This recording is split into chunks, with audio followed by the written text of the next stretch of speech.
on Fox Providence. Today in higher learning, some of the top colleges and universities in the country have been boasting about the growing number of students applying to their schools. But as the country's top higher education institutions accept more applications and reject even more students, are they actually getting any better? Here to talk about the increasingly complicated college admissions process is Peter Kerwin from the Rhode Island Higher Education Assistance Authority. Thanks so much for being here today. No problem, Ben. All right, folks want to know out there, do higher application numbers, does this really translate into a better education? Not necessarily. Yeah, I would think not. Part of the problem is you've got, that they had this story in the Chronicle of Higher Ed, a collaborative piece with the New York Times, where they looked at this issue of application inflation, they call it. Yeah. Stanford University had the highest number of applicants ever for the fall freshman class, 32,000. Problem is, they only accepted 7% of those kids. Wow. Brown University had an unprecedented 30,000 plus applicants. They only accepted 9%. And UCLA out in California had a record 57,670 applicants, and they're big school. It's a very big school, yeah, still. But they're proclaiming themselves, the most popular college in America right now because of that.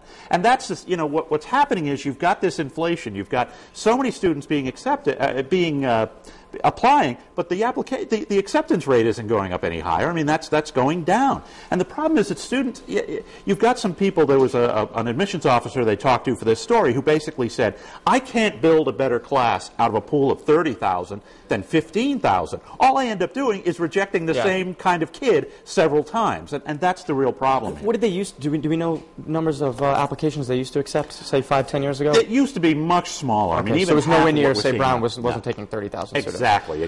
What does this mean in general for students? Well, for students, I mean, it creates a real problem. They talked to one kid in this story. Creates a lot of false hope, too, probably. Exactly. And they talked to this one kid who, thankfully, was pretty smart, pretty sharp. He knew what his SAT scores were. He knew what his GPA was. He's getting invitations to apply to these colleges, and he's looking at it and saying, well, these colleges all have GPAs that are higher than my average. The freshman average SAT is much higher than mine. They're obviously just inviting me so they can reject me. Yeah. And that's the real problem here.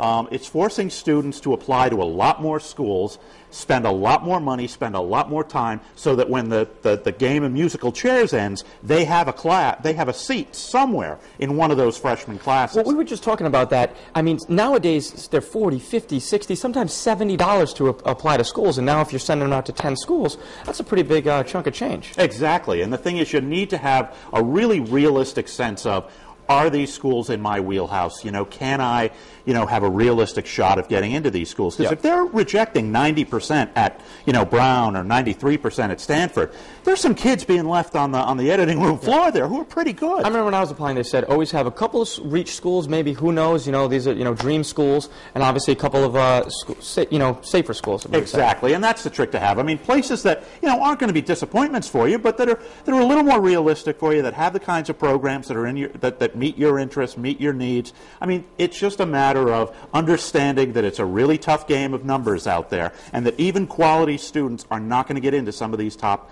schools because they just feel like the more applications we accept, that we're more popular if we do that. So there's a real push there. Always something. Peter, thanks so much for being here. No problem. For more information on